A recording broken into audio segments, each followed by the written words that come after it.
Garrett Stubbs joining us right now down in Miami. He's going to have no fun over the next week. Zero fun. Garrett, great to have you on. We are so excited to talk to you about Team Israel, and we were just going over the schedule. You are going to have your hands full, aren't you, coming up this week? I mean, damn it, man. I just saw you guys toasting. This is is this on the camera? Yep. This is straight tequila. Yeah, right. So L'chaim, Mazel Tov. Happy Purim. Toast. Yeah, happy Purim. Hey, Garrett, San Diego boy, we got some mutual friends, Kyle Smith. I was texting with him before the show just to let him try to get some ammo on you, but he didn't provide me with any. But San Diego kid, man, Torrey Pines. I live out in I live in Spain, but I have a property in Rancho Santa Fe, so my kids will probably be at Torrey Pines or Country Day, depends. But growing up, give me your background story, because I don't know you from San Diego. I know I'm a little bit older, definitely. I'm 12 years older, different generation. But give me your backstory. Adam, it doesn't surprise me that you don't know me from San Diego at all. I just met Alex Dickerson for the first time, who is a few years older than me. But I remember playing him in high school. He was at Poway High School. And I went up to him. I go, "Hey, Alex, you have no idea who I am, but I was a freshman when you were a senior, and I remember you hitting an absolute nuke off of us in high school. And that guy was a beast when we were playing high school baseball. And so my backstory, I did go to Torrey Pines. I wasn't a huge prospect coming out of high school. Kind of a late bloom. I'm still waiting to see if I'm going to be blooming here anytime soon. Somebody told me that I wasn't going to hit my growth spurt anymore recently. That was kind of a shot in the heart. But not a pretty late bloomer. Went to USC.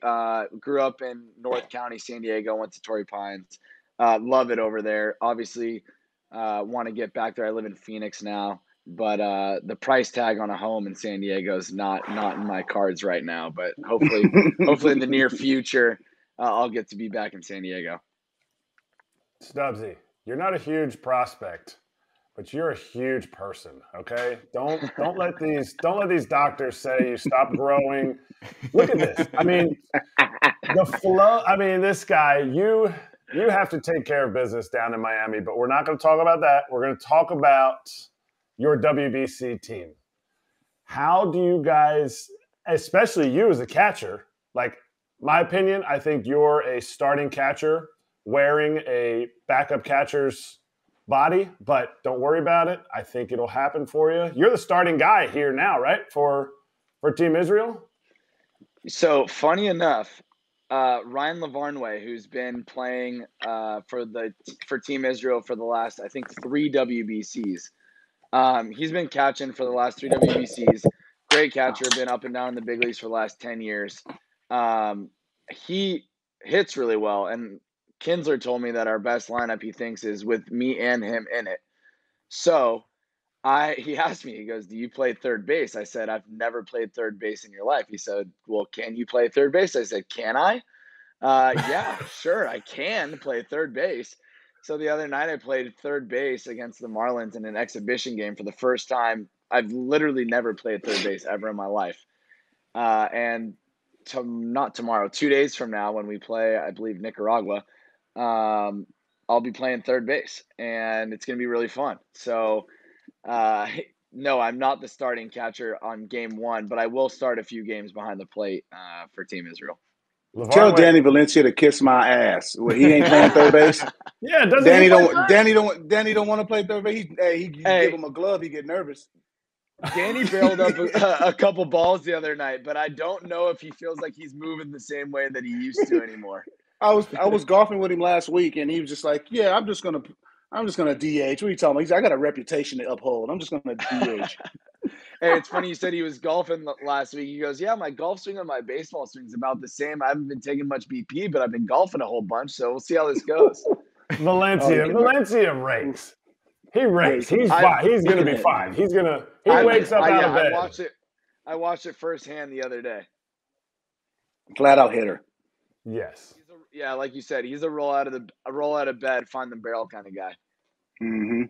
The glove's at the bottom of the bat bag. I get that. Yeah. No, left it. Yeah. Left it. Yeah. Shed. Yeah. Hey, so easy for him. So Garrett, I have a question for you. Who's like the best guy on the team or the guy everyone's looking up to? And then who's, I don't want to say the worst guy, but a guy that's going, holy crap, I get to face like half the superstars in the big leagues from Monday through Wednesday. This is going to be so freaking cool. Can't wait to call mom. Yeah, no doubt. Funny, that's a pretty good question, especially right now. So on the latter question of not worst guy on the team, but call mom guy on the team, I believe he's a pretty big prospect now for, is it the Indians? I think he's with the Indians. Josh Wolf. He's a young kid. And he pitched last night, and he's 21 years old. And, we're playing an exhibition game against the Nationals. He's pitching in like the 5th inning, and we're getting loose before the game. And he's out there like an hour before the game wondering, am I going to be able to play catch in time? Am I going to be able to get loose in time? And all that jazz. And he's pitching in like the 5th or 6th inning, and just mind's going all sorts of pretzel ways, and just nervous as hell to get into the game, which he's not going to be in for another 2 hours. So as far as the call mom moment, it's probably him. The best guy on the team is a 44-year-old native Israeli, Shlomo Lipitz. Come on. He texted our group chat day one and just says, hey, boys, we're going to have a team dinner, which I'm all off-field moments are like my favorite thing in the entire world. That's where the winning starts, in my opinion. But he goes, group dinner, day one, yada, yada, yada. He goes, I'm Shlomo Lipitz. I dare you to find a more Jewish name out there in the world. What's the scouting report on this guy? Yeah, what is Shlomo bringing up there? And he's 44 years old. I'm looking at the roster. He's 44 years old. Like, what's the background? What's the vibe? 6'4", 222. This dude big boy. Animal. He's an absolute animal. He's lives in Brooklyn now, born in Israel. He's throwing up there 79 mile an hour heaters with 65 mile an hour. We'll call it a high spin rate slider. And he pitched the other night in our exhibition game. I don't think he's going to be on the roster these next few days when we get actually in the WBC, but he was on the Olympic team in 2021, I believe, and had played in previous years. Just an all-time guy, great person, fun to be around. I wish that he was going to be on the roster, honestly, just for a good vibe check for everybody, because those guys are hard to find, and he's a good one. Does he if he comes in the game though? Let's play this out here. Who is the one hitter in your bracket that if Shlomo's in the game and you're playing third, you're looking over the dugout like, we are not going infield in right now? Manny Machado. Dude, that's what I'm saying. Exactly who I was about to answer. And I promise you, it doesn't matter if Shlomo's pitching or anybody else is pitching. I already told Kinsler, I go, hey man, I promise you, when we're playing the DR and you're standing over there on the top step, asking me to play double play depth, bunt, whatever, slow roller, my heels are going to be on the grass. Okay, we're not playing the new rules. I can be as far back as I want, as far over as I want. My back heels will be touching the grass, borderline shaking hands with the left fielder. We go from the most. Stubbs, sorry. Back on Shlomo. Are you going to have a Shlomo jersey after this? Like, if there's somebody on your team that you're not. Look, tell Lavarnway that I said nobody wants to see him out there. You're the one that's going to sell it, okay? Because Lavarnway and I go way back. But are you going to have a Lipitz jersey when you leave? A Shlomo Lipitz jersey? If there's one jersey that I'm buying this WBC, Julio Rodriguez, Manny Machado, Maldonado, like all those guys, great players. Shlomo Lippitz, let everyone know that's the Homo jersey. lipids. That's the jersey you want to be buying. I gotta say, I don't think it's going to be at the team store, but I'm sure we can arrange something if How do you people are know? looking for Shlomo. You're right. I might be speaking too soon here, but if we want to arrange a Shlomo Lippitz fire sale Team Israel jersey, I think we can get that done. Love it. Who's going to go from the oldest player to the most popular player for Team Israel, who's actually not a player, the mensch on the bench? Has he arrived? We need to make sure the mensch on the bench is here. So there's a kid, Jacob, and I'm gonna botch his last name. I call him Steinen, but Steinmetz. it's longer than Steinen. I believe he's 19 years old. Yeah, born in 2003. Okay, so I know he's not 21 because last night we had a little team meeting out in Miami, and he wasn't old enough to come. And so he's an Orthodox Jew and going to be playing in his first WBC. I can't remember what team he's with, but I'm looking forward to watching him play this WBC. He's a great kid. Another one that was very, very nervous walking out there last night in his first big league spring training stadium. First kind of moment with a little bit more than mom and dad in the stands. And it's going to be fun watching him play. He's got really good stuff too. Not just the young age Orthodox Jew part, but he's a good player, man. It's going to be fun to watch him do his thing this next few days. What about Jock Peterson? What's his deal? How's he walking around? What's he saying to the guys? And he's been a very clutch player for many years, so he might be the guy pitchers trying to avoid. Yeah. So Jock hasn't been with the team the last few days. I think he decided to do his workouts with his team and then come out here just for the WBC part, which totally understand. We're all loving the WBC thing. We're all super fired up to be playing all these different teams, represent our country, or whatever you want to call it. And I think he decided that he was just going to show up for the actual WBC part because, at the end of the day, when all this is said and done, we're all going to be going back to our teams at some point and fighting for a championship there too. So he'll be here, I believe, on Saturday, Sunday, tomorrow. I think tomorrow. I think he's coming tomorrow. Yeah. Your first game is Sunday. Do you have his number, by the way? Like, is he in the group chat? Did anyone shoot him a text? Like, yo, young Jock, you better bring that, like, Jocktoberness to Team Israel, Totally. baby. We need it. Some pearls. Yeah, he's in our WhatsApp group text, and he fired a message out with Tiger Peterson, is our third base coach, which is his brother, and he already fired out a group text. I don't know what the custom policy is on here, but he fired out that he was not going to be flying across the country just to play a few games. He's coming out here to win a championship, which all of us are on the same boat. We're not just here to play some games against Latin America. We're here to win some games, man. And we got some good players. And I know we're in the pool of death, but it's going to be fun. And we have nothing to lose. So it's going to be a hell of a week.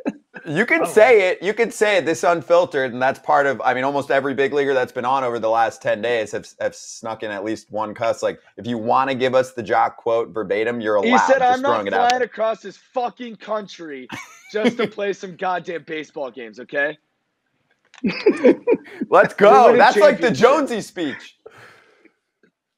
Yeah, it's a little milder. I want to talk about the Phillies playoff run last year. I was there in San Diego. I was there basically the whole series, Padres and the Phillies. Didn't go to the World Series, but explain that Phillies run. In game one, going back to Philly, 1-1 against the Padres. You can't go back to San Diego. You can't go back. So explain it. Just delve into it. So, you've been on playoff runs before. It's high pressure situations. Win or go home. Not necessarily every game, but damn near it, man. Whether it's game 1 or game 5, elimination game, it feels like it's win or go home no matter what.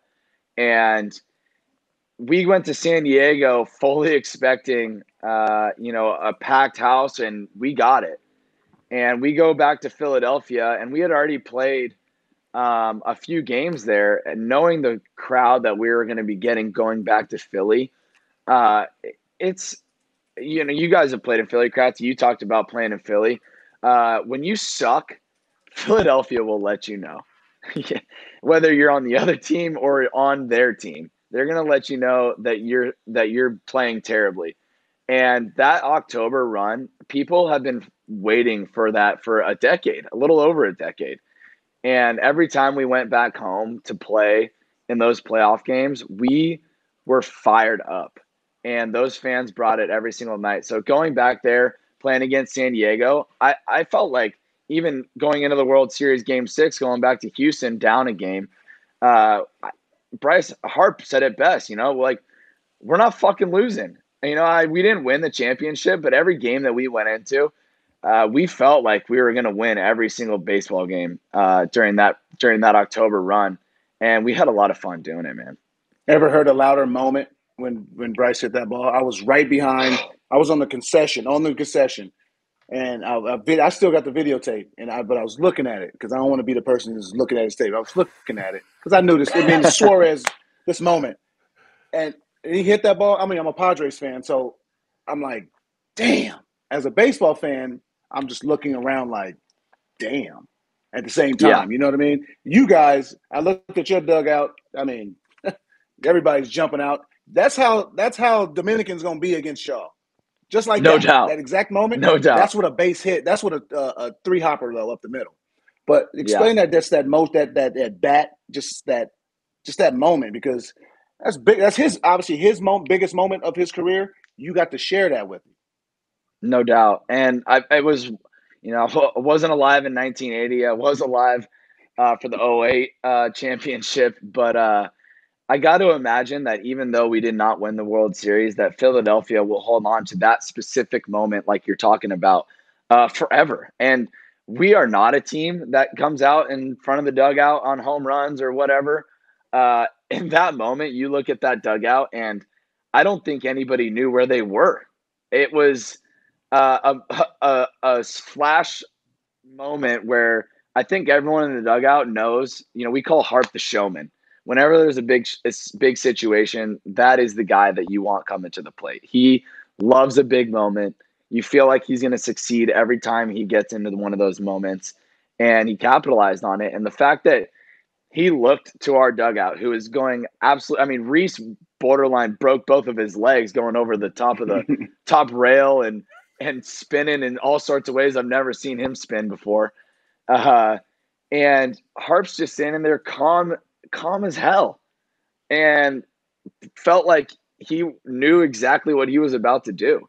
He, does the Phillies across the chest. I mean, borderline no emotion. And he comes into the dugout afterwards, and everyone's waiting for him to just kind of erupt and freak out. And he's still calm as can be. And he gets to the bat rack, and all of us are kind of looking at him. And he just goes, I just fucking did that. And all of us went nuts. I'm like, finally, you realize the moment that just happened, dude. What the hell? Like, it was absurd. And like you're saying, the stadium went nuts, and just a huge moment in his career. And it's definitely the biggest one he's had so far. And it's going to be hard to top. But a guy like that, man, I wouldn't doubt it if he has another moment like that here in the future. How do you guys get back? How do you guys get back to where you were in that moment again, and then take the next step? Because having a second place ring is not as cool as the first place ring. And how do you guys do? I mean, obviously you're not with that team right now. You're trying to win a championship here, but how do you guys do that? What's that process? Yeah, see, I was lucky enough to play in Houston. I debuted in 2019, so I got to be a part of that 2019 team that might be one of the best teams that never won a championship, up there with that Seattle Mariners team that won 116 games, I think it was, whatever. But yeah, going back to championships, man, it's tough. And luckily for us, we do have borderline the same team coming back with a few additions that I think make us even better. And I think last year there was a lot of pressure. I wasn't a part of any teams prior to last year. Last year was my first year with the Phillies. But I don't know what the vibe was like before 2022, but the locker room that we have there in Philadelphia and going into last year, you could feel kind of the pressure from the fans, the owners, the front office. You know, they went out and spent all this money, and there was a serious sense of urgency to get it just into the playoffs, let alone to the World Series. I think for us to get back there, it's kind of just understanding that the pressure's off of us as far as getting back to the back to playoffs, and knowing that the players that we have, we can get to a championship and we can beat anybody on any given day. And we have a hell of an NL East division to get through. So it's going to be a lot of fun this year. Our locker room is, I think, the best in the league. And, you know, you guys have been part of championship teams, championship runs. And in my opinion, I feel like that's where it starts. You know, I listen to Kevin Millar talk all the time about that 2004 Boston Red Sox team. And the first thing he always says is how awesome the locker room is. And I think that we have the locker room to do it. And it's going to be fun to watch the Philadelphia Phillies this year. Oh, yeah. Millar loves talking 04. They also, like, ripped a shot when they were down, like, 3-0 to the Yanks or something. You know, those crazy Boston days. But, hey, you're right. You guys have one of the coolest clubhouses in the game, and I mean that in a variety of ways, from the talent to the personalities, the whole deal. So you're living the life right now. Team Israel, you got Shlomo, you got Jock coming, you got the Phillies when you get back. So, Garrett, this was awesome, man. I hope to talk to you after you sweep through, what did you call it? I said the gauntlet. What do you call it? Murderers this week? Yeah, the pool of death. Good. The pool of death. Pool of death. Yeah. Good luck in the pool of death. You're the ultimate underdog story. It's going to be freaking awesome. We can't wait to watch you guys. And cheers. L'chaim, baby. L'chaim, boys. Tequila shots for everybody. L'chaim. Good luck. Of course, Jones is finished. I ran out. Thank you.